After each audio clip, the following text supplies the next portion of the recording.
मूर्ख स्त्री, हम सब देख रहे हैं। तुम्हारा पति इस समय एक स्वर्ण मृग का शिकार करने वन में भागा भागा फिर रहा है। वह स्वर्ण मृग अपने सींग से तुम्हारे पति को एक बार आहत कर चुका है, फिर भी तुम्हारा पति उसके पीछे भाग रहा है। हम श्राप देते हैं कि वही स्वर्ण मृग अपने तीखे सींगों द्वारा तुम्हारे पति को। नहीं, अब मुझे श्राप मत दीजिए, मैं वहीं आती हूँ। आप मेरे पति को श्राप मत दीजिए, मेरे श्राप मत दीजिए, मुझ पर दया कीजिए, मुझसे भूल हो गई है, मैंने उनकी शक्ति को नहीं पहचाना था, मुझे क्षमा कर दीजिए। जाओ कन्या, हमने तुम्हें क्षमा कर दिया। हम तुम जैसी सुंदर नारी के अश्रु नहीं देख सकते।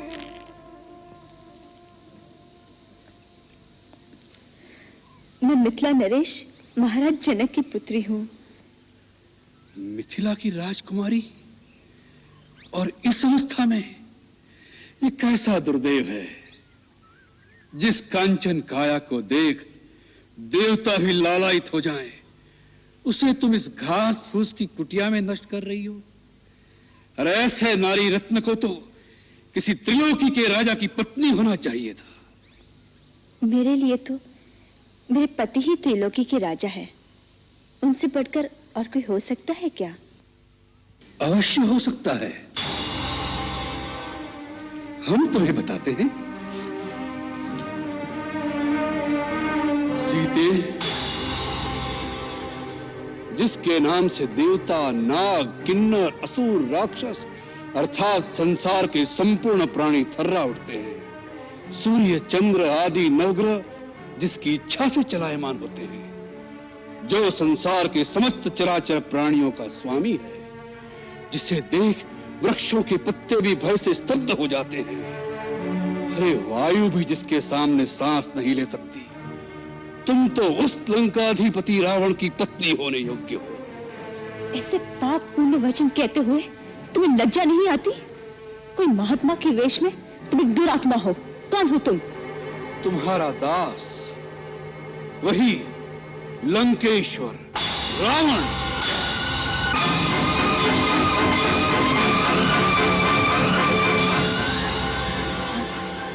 हाँ, रावण, जिसे तुम्हारी कामना ने इतना आतुर कर दिया है कि स्वयं तुम्हारे द्वार पर भिक्षा मांगने आया है। सीते, आज तुम्हारा भाग्य उदय हो गया। कल से हमारे राजमहल में 5000 स्त्रियां पटरानी की भांति तुम्हारी सेवा करेंगी। धूर्त, तुमने ये कैसे सोच लिया कि तुम अपने वैभव का बखान करोगे और सीता तुम्हारे साथ चल देगी? तुम इसी समय यहाँ से चले जाओ, नहीं तो मेरे पति एक ही बाण में तुम्हें तुम्हारी लंका सहित जला के भस्म कर देगी। तुम जिस पति का मान करती हो वह तो धरती पर रेंगने वाला एक मानव मात्र है। हम जिन राक्षसों के राजा हैं वह तो इन मानवों को फल मूल की भांति अपना आहार समझते हैं। तुम हम लोगों की शक्ति को नहीं जानती। जानती हूँ। खर और दूषण भी तुम्हारे ही भाई थे ना, जिन्हें रघुवर ने आन की आन में समाप्त कर दिया था। तुम्हारा ये साहस, एक गीदड़ होकर सिंघनी की कामना कर रहे हो। तुम्हारा अंत समय आ गया है। यदि प्राण प्यारे हो तो अभी समय है, चला जाए यहाँ से। हमारा ऐसा अपमान करने का साहस आज तक किसी ने नहीं किया। इसका परिणाम जानती हो? और एक पतिव्रता सती की ओर ऐसी कुदृष्टि डालने की मूर्खता भी किसी ने नहीं की होगी। इसका परिणाम जानते हो? तेरा ही नहीं, तेरे सारे कुल का सर्वनाश हो जाएगा। मूर्ख, हट जा मेरे सामने से। फिर से इस रेखा के अंदर जाना चाहती है? स्त्री एक बार अपनी मर्यादा की रेखा से बाहर आ जाए, फिर उसका वापस जाना असंभव हो जाता है। सीते, अब तुम्हें रावण के हाथों कोई नहीं बचा सकता। इसलिए चुपचाप अपनी सम्मति से मेरे साथ चलो। लक्ष्मण, भैया लक्ष्मण। पुकार ले और पुकार। लक्ष्मण, इस समय वो रण्य बहुत दूर है, तुम्हारी पुकार उन तक नहीं पहुंच सकती। सीते, चलो।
लक्ष्मण,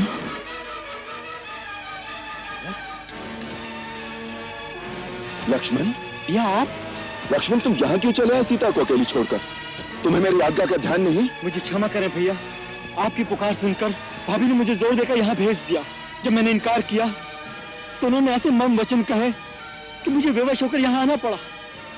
ये अच्छा नहीं हुआ भाई, तुम्हारा कहना सत्य था। वो मृग के रूप में वही मारीच राक्षस था।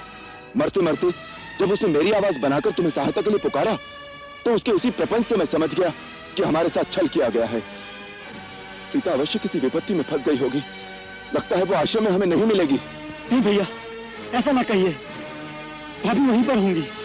भगवान करे ऐसा ही हो। चलो लक्ष्मण।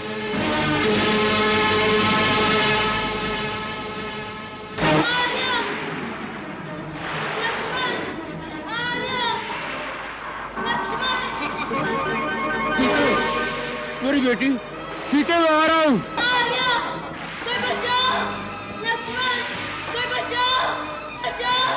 रुको रुको रावण, रुको।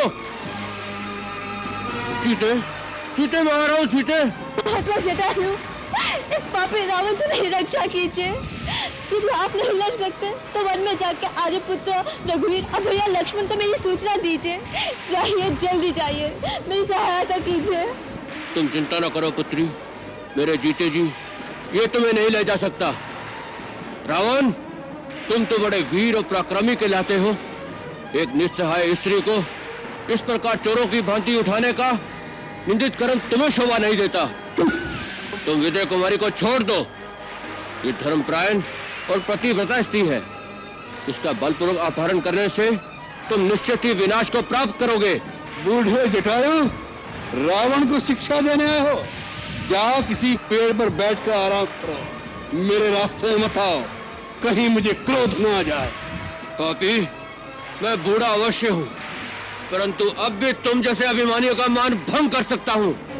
सीता मेरी पुत्र वधू समान है। मैं अपने प्राण देकर भी इसकी रक्षा करूंगा। आज तू मेरे पंजों से मारा जाएगा।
पक्षी के पर काटकर तुम अपने आप को वीर समझते हो? तुम्हें लज्जा आनी चाहिए।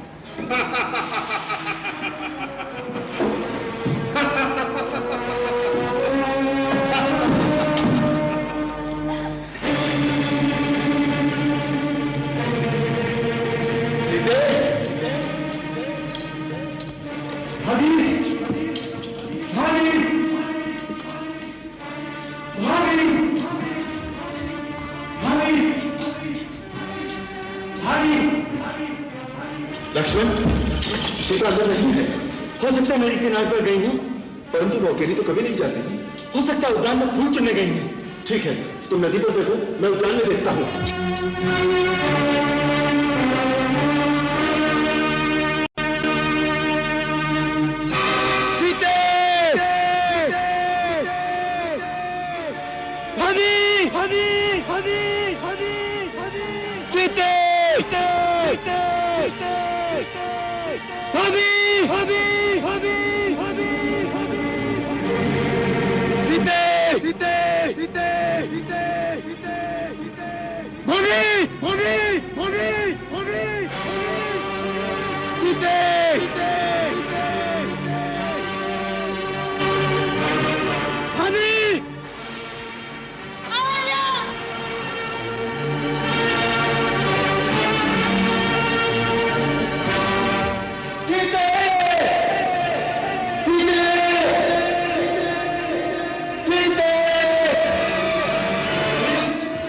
भाभी नदी पर नहीं। मैं जानता था लक्ष्मण, कुछ अनहोनी हो गई है।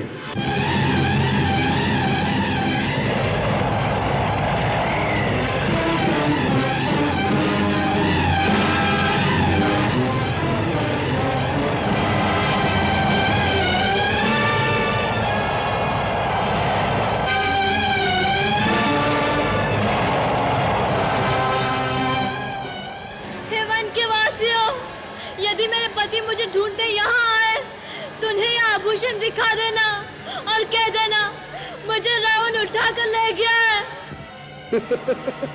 इससे कोई लाभ नहीं होगा। जहाँ रावण तुम्हें ले जा रहा है उस स्थान का पता उन्हें कौन बताएगा? निर्लज, अपने ऊंचे गुण और अपनी वीरता की बड़ी बड़ी डिंगे मारते थे। क्या वीर पुरुष के यही लक्षण होते हैं? जब पति घर में ना हो तो उसकी पत्नी को चोरों की भांति आकर चुरा कर ले जाए। एक अकेली स्त्री पर आक्रमण करना ही तुम्हारी शूरवीरता है। मेरे स्वामी तुम्हारी तरह काला भीरू नहीं। तुम मुझे आकाश पाताल कहीं पे भी छुपा लो, मेरे स्वामी मेरी सहायता के लिए अवश्य आएंगे। मेरे राक्षसों के सिवा किसी को आज तक ये भी पता नहीं कि लंका है कहाँ। वहां पहुंचने से पहले तेरा पति रास्ते में भटक भटक कर मर जाएगा। जिस प्रकार एक सांप की आंखें अंधेरे में भी दिखाई देती है, उसी प्रकार पापी का पाप छुपाने से नहीं छिपता। वृक्षों के पत्ते, पर्वतों के पत्थर और वायु की लहरें, प्रकृति का कण कण मेरे रघुवर को तुम्हारे पाप मार्ग का पता बताएगी। और जहाँ सीता होगी उसके स्वामी अवश्य वहां पहुंचेंगे, इसका मुझे पूरा विश्वास है। देख लेंगे